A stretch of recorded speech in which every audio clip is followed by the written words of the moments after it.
9:25 y estamos comunicados ahora con el colega Juan Alonso.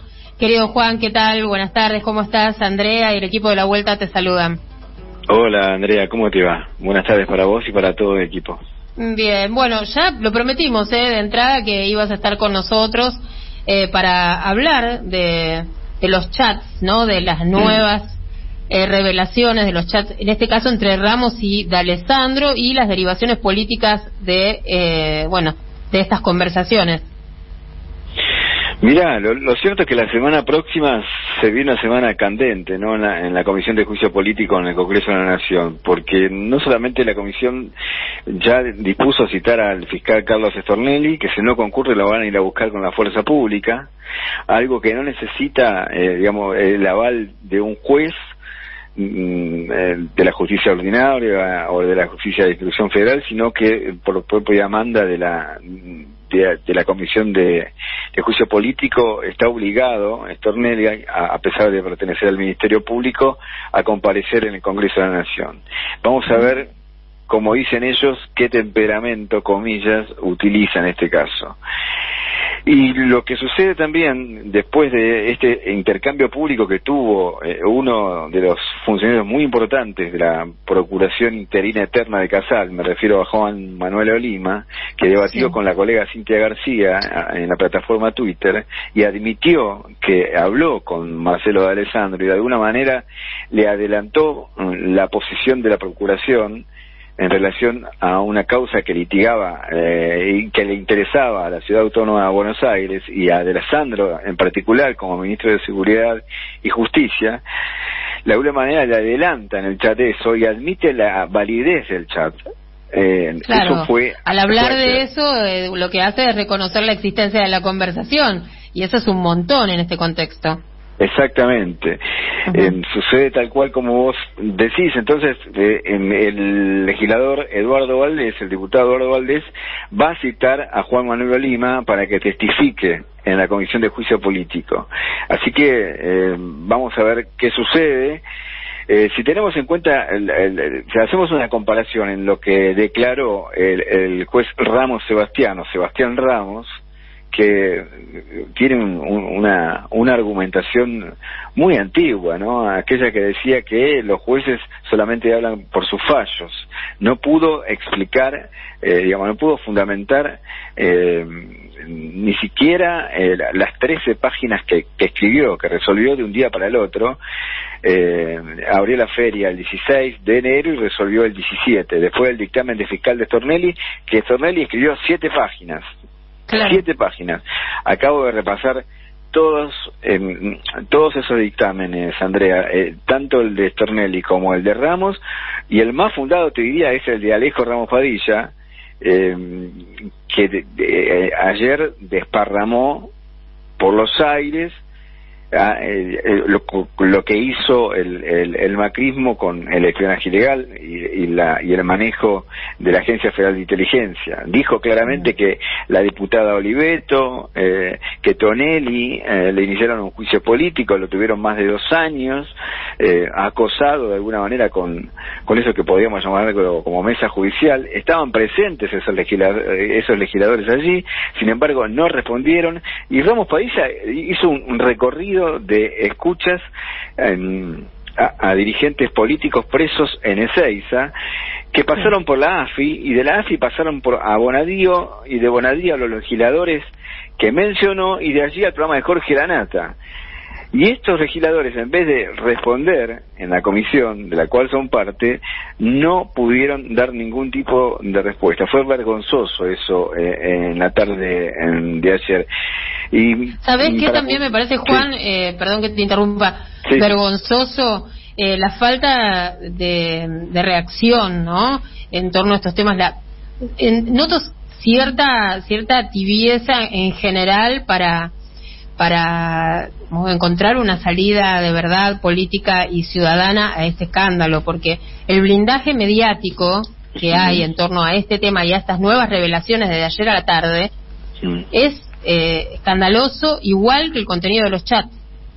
Absolutamente, sí. Vos fíjate que en los principales diarios y en los principales portales, principales en el sentido de cómo se venden con respecto a la cantidad de visitas que tienen y la cantidad, ¿no?, de dinero también que manejan, pero es impresionante, no hay una línea vinculada con este tema.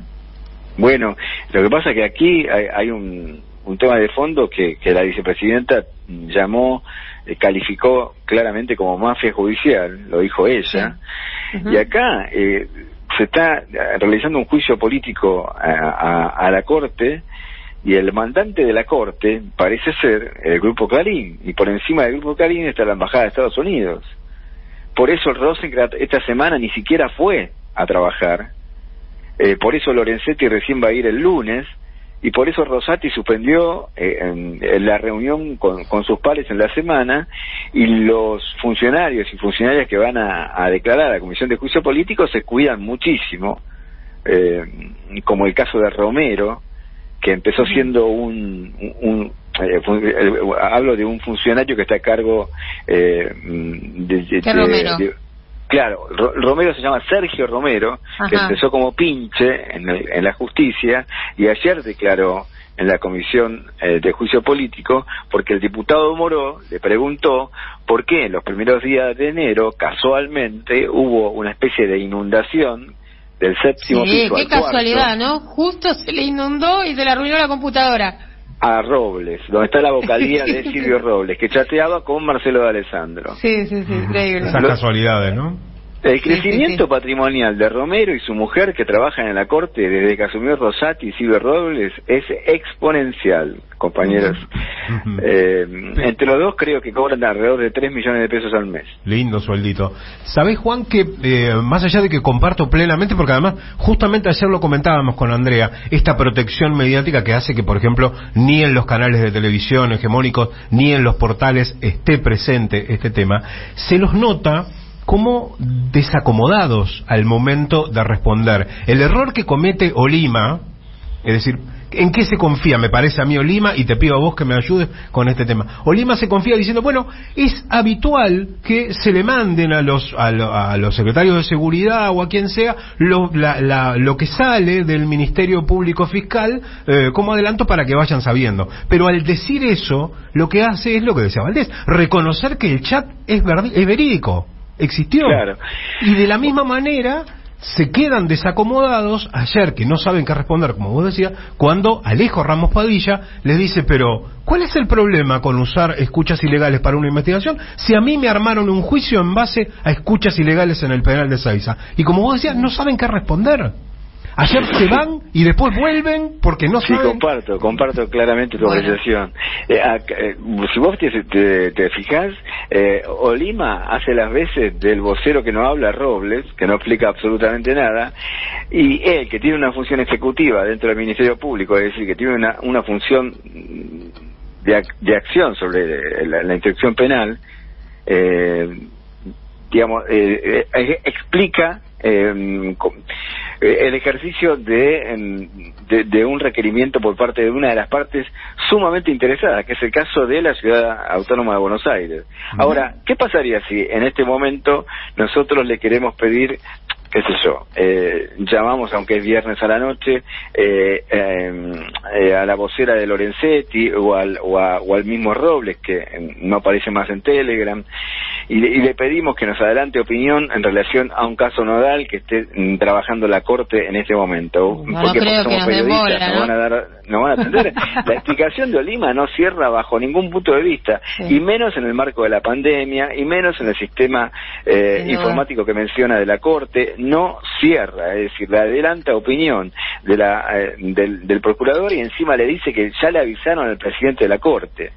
Además, agreguemos una cosa más que, digamos, me parece que no hay que perder de vista. Nadie le está preguntando nada, por ejemplo, a Horacio Rodríguez Larreta de esto. Cierto, claro. Bueno, no lo perdamos de vista porque Marcelo la maraña, ¿no? Es tan grande, la maraña es tan grande que estamos perdiendo de vista que estamos observando actitudes vergonzosas, ¿no? Y deplorables de un funcionario de la Ciudad de Buenos Aires que además ni siquiera renunció, sino que está en una suerte de licencia y que hasta hace pocos días estaba haciendo declaraciones sobre cuestiones de coyuntura. Absolutamente. Con respecto a las Taser, ¿se acuerdan que estuvo haciendo declaraciones? Sí, y Andrea, yo le agregaría algo que puso sobre la mesa el juez Alejo Ramos Padilla, y lo dijo, creo que 2 o 3 veces, un caso que él investigó, que fue la banda de Marcelo Sebastián D'Alessio. Bueno, en la banda de Marcelo Sebastián D'Alessio aparece un fiscal condenado ya, que es Juan Ignacio Bidone. En los chats de Marcelo D'Alessandro, versión 1, Lago Escondido, versión 2 y versión 3, aparece mencionado Bidone. ¿Por quién? Por el fiscal general de Cava y por otros sujetos, otros personajes. Es decir, hacen chistes, dicen que van a usar 2 patrulleros para llevarse a Bidone, y pone el acento Ramos Padilla. Con esto, si querés finalizo, porque no me quiero extender demasiado y robarles mucho tiempo en el programa. Hace mención al caso de D'Alessio. ¿Quién era el mandante de D'Alessio? La embajada de Estados Unidos y Patricia Bullrich. Se presentaba como agente de la DEA. Exacto. Y se fotografiaba en allanamiento con Patricia Bullrich. Y en los últimos días han aparecido 3 personas fallecidas en el caso D'Alessio. Una de ellas que había sido investigada por D'Alessio, me refiero a Haidt, que fallece 11 meses después de aparecer en el programa de Mirta Legrand. Me refiero a la actriz Natalia Haidt, por un presunto consumo de cocaína o una presunta sobredosis de cocaína. Eso ya sucedió en el año 19. En el año 21, día de la primavera, muere por una conexión de gas con un caño flexible Carlos Lignani, que era un extorsionador de la banda de D'Alessio. Y a mediados de enero, en la calle Tagle del 2500, aparece muerto de un disparo en la sien, en un escenario muy parecido al de Alberto Nisman, un sujeto que se llama que le decían Chispa. Ahora no recuerdo el nombre, ayúdenme con el apellido. ¿Menchi no es el apellido? Menchi. Eduardo Menchi. Entonces aparece este sujeto, Menchi, la tercera persona muerta en el caso de D'Alessio. También era una especie de guardaespaldas, ¿no? Era una especie de guardaespaldas. Fue partícipe de la coacción a Gonzalo Brusa Dobat, el ex ejecutivo de PDVSA, que D'Alessio lleva de las pestañas y lo sienta en el despacho de Stornelli, le saca una foto en el despacho de Stornelli. Y eso lo investigó Alejo Ramos Padilla. Y Alejo Ramos Padilla, juez federal de La Plata, juez distrital de La Plata y juez electoral, le dice a todos los legisladores del oficialismo y de la oposición: ¿cómo es esto, muchachos? De alguna manera, no usó el término muchachos, pero ¿cómo es esto? Dijo. Stornelli no tenía problema en recibir a un testigo que le llevaba el agente ilegal o el agente tercerizado de la embajada de Estados Unidos, D'Alessio, y ahora dice que hay espionaje ilegal y se tira sobre la granada y cierra una causa nodal con 7 páginas. Bueno, eso es lo que está sucediendo con lo que la vicepresidenta llama la mafia judicial en la Argentina. Gracias, Juan, por subirte a la vuelta. Bueno, un abrazo grande, que tengan buen fin de semana y hasta pronto. Igualmente para vos.